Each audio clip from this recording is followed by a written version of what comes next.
Bonjour à toutes et à tous et bienvenue dans cette nouvelle vidéo. Vous avez été quelques-uns à me demander quels seraient mes petits conseils et astuces pour réaliser de jolies photos de fêtes de fin d'année, qu'il s'agisse de votre réveillon de Noël ou de votre réveillon du premier de l'an. Donc dans cette vidéo, je vais vous donner 10 petites pistes à suivre pour réaliser, de mon point de vue, de jolies photos chaleureuses et naturelles pour les fêtes de fin d'année. C'est parti!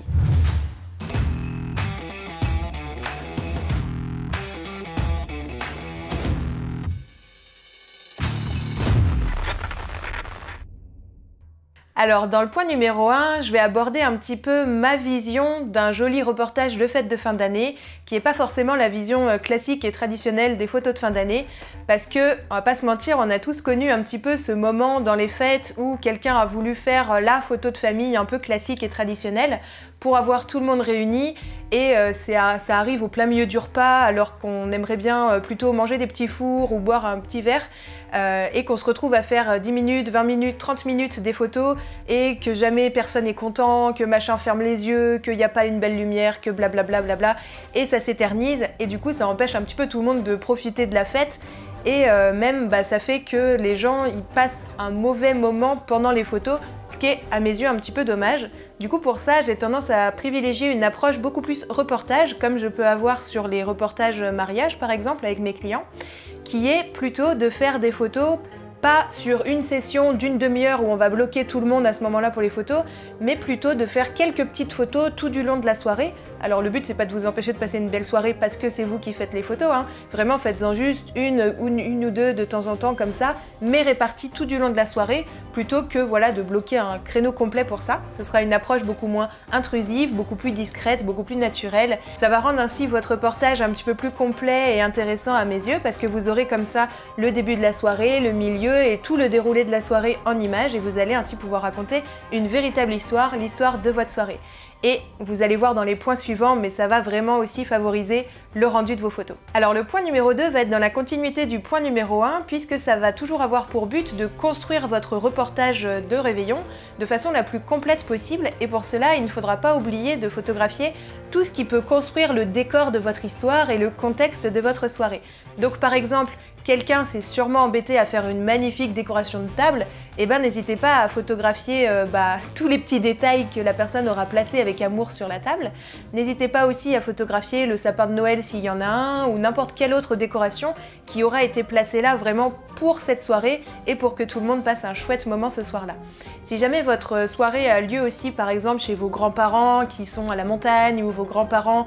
au bord de mer. Ceci n'est pas du tout inspiré de faits réels, hein, bien entendu, ni d'une histoire vécue, mais n'hésitez pas à prendre cela en compte dans vos photos, que ce soit le contexte extérieur ou le contexte de la maison où vous allez passer les fêtes. Il y a sûrement une raison à cela, une histoire un petit peu derrière tout ça, donc n'hésitez pas à inclure ça dans votre reportage. Tout cela vous aidera à situer votre histoire et votre soirée. Alors le point numéro 3, toujours dans l'idée de faire un joli reportage photo du réveillon, ça va être de bien penser à faire des plans serrés, des plans moyens et des plans larges, afin de bien varier vos échelles de plans et de pouvoir ainsi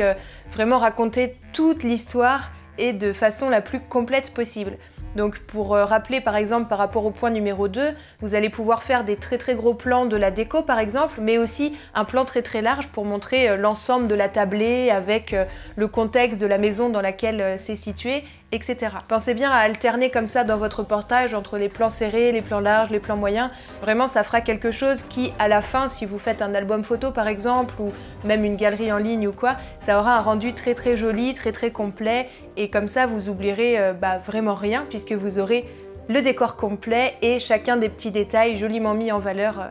pour votre reportage. Alors le point numéro 4, après avoir parlé de bien photographier tous les petits détails de la décoration, du contexte du lieu, on va passer aux personnes. N'oubliez pas de photographier tous les invités de votre soirée, car j'imagine que s'ils sont tous présents à votre soirée de réveillon ou de Noël, c'est qu'ils sont tous importants d'une manière ou d'une autre. Donc souvent on pense à photographier les enfants, et les photographes majoritairement se focus beaucoup en réunion de famille sur les enfants. C'est super chouette, c'est vraiment quelque chose qu'il faut faire, mais pensez aussi à photographier les grands-parents, les parents, les oncles, les tantes, vraiment vous serez ravis dans quelques années de vous dire tiens, j'ai pensé à photographier tout le monde et j'ai des souvenirs de tous mes proches et c'est vraiment quelque chose de chouette. Donc pensez à photographier les enfants, c'est super, ils nous font toujours marrer, eux ils sont toujours naturels sur les photos et on s'éclate vraiment à les prendre en photo, mais je trouve vraiment à mes yeux toutes les personnes de la soirée sont importantes et donc pensez bien à photographier tout le monde. Alors le point numéro 5 qui va vous aider un petit peu dans la réalisation du point numéro 4, si vous suivez bien,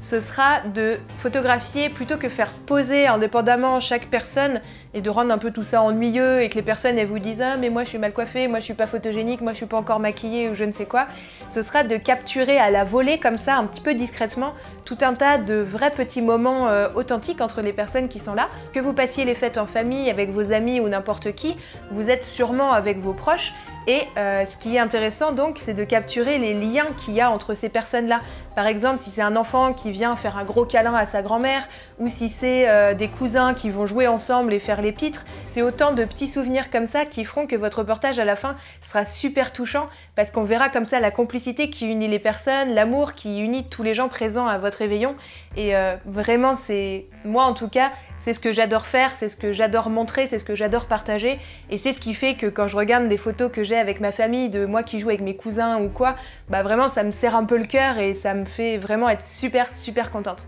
Alors que si vous faites simplement des photos des gens posés comme ça, bon bah ce sera peut-être sympa, il y aura des jolis portraits et tout, mais ça racontera pas autant l'histoire de votre soirée, l'histoire de votre famille ou l'histoire de votre groupe d'amis, et ce sera à mes yeux vraiment un petit peu moins touchant. Alors le point numéro 6, et j'y tiens vraiment, c'est n'utilisez pas le flash interne de votre boîtier. Déjà, par rapport au point numéro 5 que je viens juste de citer, si vous arrivez avec votre gros flash comme ça pour flasher les gens, vous risquez de casser toute la magie du moment que vous vouliez photographier parce que vous êtes complètement grillé avec votre appareil photo, hein disons ce qui est, et ça peut vraiment interrompre un beau moment et puis surprendre la personne, etc. C'est pas forcément, c'est beaucoup plus intrusif on va dire déjà que sans le flash. C'est une des premières raisons, mais la deuxième raison c'est d'un point de vue vraiment aussi purement esthétique, c'est que comme le flash il est placé juste au-dessus de votre objectif et qu'il est pas, on peut pas l'orienter, le flash interne, il va flasher en pleine poire de la personne et ça va effacer complètement les ombres de son visage et donc ça va enlever le relief. C'est exactement pareil si vous photographiez un objet ou quoi que ce soit, ou la décoration et tout. Le flash interne est tellement puissant et on peut pas le régler, donc ça va vraiment écraser votre photo, effacer toutes les ombres, vous allez perdre le volume, vous allez perdre l'intérêt en fait de votre sujet, et c'est quand même super dommage. En plus de ça, comme je viens de le dire, il est très puissant, donc souvent ça va juste éclairer la personne que vous photographiez et tout le contexte ou le décor, etc. sera trop sombre en comparaison, parce qu'il y aura des distances différentes. Bon, c'est pas un tuto sur l'utilisation du flash, mais voilà, vous avez bien vu, tout le monde a fait des photos comme ça un jour, et la personne est super trop éclairée et le fond est complètement noir, donc vous perdez aussi le contexte, le décor et la situation en fait que vous photographiez. Du coup, c'est aussi dommage pour ça. Donc autant de raisons qui font que n'utilisez pas le flash interne de votre boîtier. À la limite, mieux vaut une photo un petit peu trop sombre que vous pourrez récupérer au post-traitement sous n'importe quel logiciel avec souvent quelque chose qui s'appelle luminance ou quelque chose comme ça, ou réduction du bruit, réduction du grain. Vous avez différents noms mais ça revient un petit peu à la même chose. Donc voilà, mieux vaut une photo un petit peu trop sombre mais qui est jolie et qui est naturelle plutôt qu'une grosse photo au flash pour les raisons que je viens de dire. Et si vous manquez de lumière, continuez à regarder cette vidéo, je vais en parler dans le point juste après, de petites astuces pour pallier à ça. Donc le point numéro 7, pour toutes les personnes qui seraient super désemparées par ce que je viens de dire par rapport au flash interne, profitez de cette occasion pour essayer des nouvelles choses. Vu que vous allez manquer de lumière, très sûrement, parce que souvent les fêtes ça se passe en intérieur, l'hiver il fait nuit tôt, etc. Profitez-en pour tester par exemple des éclairages à la bougie, des éclairages avec les petites LED, approchez votre sujet du sapin de Noël s'il est très éclairé par exemple, et puis essayez de voir ce que ça fait comme rendu sur son visage, des petites choses comme ça. S'il fait encore jour, approchez-vous de la baie vitrée tout simplement. Voilà, profitez un petit peu de ce manque de lumière qui est une contrainte pour développer votre créativité et trouver vous-même de petites astuces pour que votre photo soit quand même jolie. Un truc qui est super, c'est si vous avez la chance d'avoir une cheminée dans la maison où vous allez passer les fêtes, mettez tout simplement votre sujet au coin du feu et non seulement vous allez avoir une ambiance super chaleureuse, trop mignonne et tout, et en plus vous allez récupérer beaucoup de lumière aussi. Donc voilà, c'est des petites astuces comme ça, mais vous avez mille et une façons de trouver une autre façon d'éclairer votre modèle que le flash interne qui a un petit peu la facilité. Si jamais vous avez un petit peu plus de matériel, un petit peu plus de budget, etc., vous pouvez en revanche utiliser un flash Cobra si vous voulez, qui lui aura l'avantage de se poser sur votre appareil photo et d'être orientable. Donc vous allez pouvoir flasher avec votre flash Cobra sur le plafond par exemple, et pas directement dans la tête de votre modèle, ce qui fera, généralement les plafonds sont blancs, donc ça va diffuser la lumière et redonner un petit peu de lumière dans l'ensemble de votre pièce, et vous garderez ainsi le contexte, l'ambiance et tout ça de votre soirée. En plus, le flash Cobra, vous pouvez moduler son intensité, donc le mettre beaucoup plus doux, etc. Et ça vous apportera beaucoup plus de possibilités esthétiques que le flash interne de votre boîtier. Donc en conclusion de ce point-là, ce que vous pouvez voir au départ comme une contrainte en vous privant d'utiliser le flash de votre appareil, ça va vous pousser à trouver des nouvelles astuces, développer votre créativité et sûrement vous verrez, vous allez être ravis à la fin parce que vous aurez réussi à faire des nouvelles petites choses très sympathiques. Alors le point numéro 8, c'est penser à photographier aussi les jolis petits plats que quelqu'un se sera sûrement démené à préparer avec amour. Donc ce serait dommage de ne pas faire honneur à cette personne en immortalisant ces jolies petites créations. Donc pour ça, je vais sortir une vidéo demain sur la chaîne pour donner quelques petites astuces supplémentaires pour faire de jolies photos culinaires en période de fête. Mais voilà, de manière générale, n'oubliez pas de photographier la nourriture, qui est un élément important, en tout cas en France, dans la culture des fêtes. Ce que vous pouvez faire aussi, qui est intéressant, toujours autour de ce point nourriture, c'est de photographier aussi les préparatifs. Si jamais, par exemple, vous faites ça en famille ou entre amis, ça peut être rigolo d'intégrer à votre reportage toute la partie avant le repas, qui est les préparations, tout le monde qui sait faire, tout le monde qui s'entraide, tout le monde qui met la main à la pâte, sans mauvais jeu de mots. Et ça rendra encore un petit peu plus naturel et un petit peu plus fun votre reportage. Sachant que moi je sais que quand j'étais petite par exemple, je m'éclatais à faire ça parce que toutes les personnes n'étaient pas encore préparées, pas encore sur leur 31 et ça donnait des photos complètement décalées et très rigolotes quand on voit qu'au début de la soirée on a tout le monde un peu à l'arrache dans la cuisine, en train de s'agiter dans tous les sens. Et puis après, on voit la transition de tout le monde sur son 31, à table, autour de son petit plat et tout. Ça fait un peu deux ambiances et deux choses très différentes qui permettront de raconter un petit peu différents traits de personnalité aussi des personnes qui seront présentes, etc. Et voilà, vous aurez des photos plus jolies, des photos un peu plus fun avant. Et en général, ça fait bien marrer tout le monde aussi après de voir ça après. Donc n'hésitez pas. Alors le point numéro 9, c'est par rapport à l'ouverture des cadeaux et le lendemain des fêtes, ou le soir, en fait ça dépend, chacun sa philosophie là-dessus. Pour l'ouverture des cadeaux, c'est une façon de faire des photos à ce moment-là assez naturelles et plutôt rigolotes. C'est encore une fois de ne pas demander à la personne de vous regarder pour la photo quand elle ouvre son cadeau. Vous la laissez faire sa petite vie et profiter pleinement du moment où elle va découvrir son cadeau. Et ce que vous pouvez faire en revanche, c'est donc faire quelques photos en visant la personne qui est en train d'ouvrir son cadeau et penser au champ contre champ et de prendre en photo aussi la réaction de la personne qui est en train d'offrir le cadeau. Par exemple, si c'est un cadeau un petit peu rigolo, un petit peu troll ou quoi, sûrement la personne elle sera morte de rire d'avance en voyant, en imaginant la tête que la personne va faire en ouvrant son cadeau, des petites choses comme ça. Donc c'est dommage de se concentrer uniquement sur la personne qui ouvre son cadeau. Pensez aussi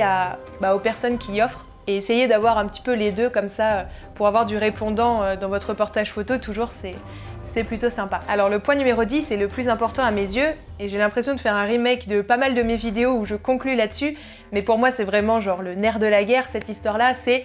amusez-vous. Il faut vraiment que vous aussi vous passiez un bon moment et pas que vous soyez la personne chargée de faire les photos qui du coup ne s'amuse pas de la soirée. C'est quand même un petit peu dommage. Donc vraiment amusez-vous, profitez pleinement des fêtes, imprégnez-vous de l'ambiance de la soirée au maximum et c'est aussi comme ça que vous aurez la sensibilité et l'œil pour capturer tout ce qui est intéressant à capturer de la soirée parce que vous allez la vivre pleinement vous aussi et du coup vous saurez au mieux comment et quand photographier ce qui se passe. Donc toujours pour appuyer un petit peu sur ce point-là, si vraiment vous ou quelqu'un de votre entourage tient absolument à la photo traditionnelle où tout le monde est là avec l'appareil photo, le retardateur et tout ça pour avoir la photo classique de tout le monde, essayez au maximum de rendre ça fun et vous aurez un maximum de chances d'avoir de belles photos, de belles expressions si vous rendez ça fun et surtout très rapide ce moment-là. Donc ce que je vous conseille c'est de faire tous vos réglages en amont avant de commencer à placer les gens et tout. Genre assurez-vous que tous vos réglages sont prêts, assurez-vous que là où vous allez positionner les personnes, l'éclairage sera ok, etc. préparez vraiment tout en avance et comme ça au moment où vous allez dire bon bah on va faire la photo de groupe, et bah vous aurez juste à dire allez mettez-vous tous là et ça va aller beaucoup plus vite et comme ça les gens auront pas trop le temps de s'agacer ou de trouver ça long et pénible et d'avoir le visage qui se décompose au fur et à mesure de la photo. Ce que vous pouvez faire aussi pour rendre ça fun, c'est vous pouvez négocier par exemple allez on fait une photo sérieuse et après on fait une photo fun avec je sais pas, tout le monde met un bonnet de Père Noël, fait des grimaces ou fait n'importe quoi, enfin essayez de trouver des petites astuces comme ça pour rendre tout ça beaucoup plus dynamique et que ce soit un bon moment de rigolade, la photo de groupe, plutôt que ce soit un peu la contrainte pour la moitié des personnes présentes dans la soirée. Et pour appuyer dans ce sens-là, bah, il faut vraiment que vous soyez super motivé, dynamique, que vous ayez le smile, etc. pour voilà, donner aussi un peu l'ambiance de cette photo. Il faut que vous montriez l'exemple et il faut que vous soyez tellement convaincu que ça va être super fun, que vous arriviez à convaincre les autres que ça va être rapide, que ça va être fun et qu'à la fin, il y aura la photo traditionnelle mais que tout le monde sera content. Alors pour conclure cette vidéo où j'ai beaucoup blablaté, s'il y a 2 petits points en priorité sur lesquels j'aimerais insister, c'est vraiment le côté de prendre du plaisir, de vous amuser pendant ce reportage photo et d'essayer de garder au maximum le naturel, que ce soit dans la prise de vue, dans l'interaction avec les gens et tout ça, pour que tout le monde passe un bon moment et que vous ayez de beaux souvenirs authentiques de tout ça. J'espère que ces petites astuces vous auront plu, vous auront donné 2-3 petites idées, 2-3 petites pistes à creuser. Reprenez tous ces points-là à votre sauce, vraiment c'est ma façon de procéder, mais c'est vraiment à chacun après de s'approprier tous ces points-là, d'en rajouter, d'en enlever, etc. pour faire à votre façon, c'est ça le plus important. Si jamais vous faites de super photos pour vos fêtes de fin d'année et que vous voulez les partager avec nous, n'hésitez surtout pas sur Instagram à utiliser le hashtag BubblyDearStudio et comme ça on les verra et on sera ravis de les repartager en story avec le reste de la communauté. C'est vraiment chouette. Donc comme d'habitude, bien entendu, tous nos réseaux sociaux sont présents en barre d'infos. N'hésitez pas à aller nous suivre par là-bas, à nous faire un petit coucou et tout. C'est toujours avec plaisir qu'on découvre aussi vos créations. Et en ce moment, donc on est sur le projet calendrier de l'Avent, donc on fait une vidéo par jour du 1er au 24 décembre, mais comme cette vidéo sortira le 22 décembre, il restera que 2 vidéos après celle-là, donc on s'approche vraiment du but. Encore merci à toutes et à tous de votre soutien, de vos gentils petits commentaires et tout ça et tout ça. Si jamais vous n'êtes pas encore abonné à cette chaîne, n'hésitez pas à vous abonner. Comme ça, vous verrez toutes nos prochaines vidéos. Si cette vidéo vous a plu, comme d'habitude, n'hésitez pas à mettre un petit pouce en l'air. Si ça vous a fait sourire, si ça vous a donné 2-3 petites idées, 2-3 petites astuces, on est super ravis parce que c'est le but. Donc on vous dit à demain pour une prochaine vidéo et bonne photo à toutes et à tous.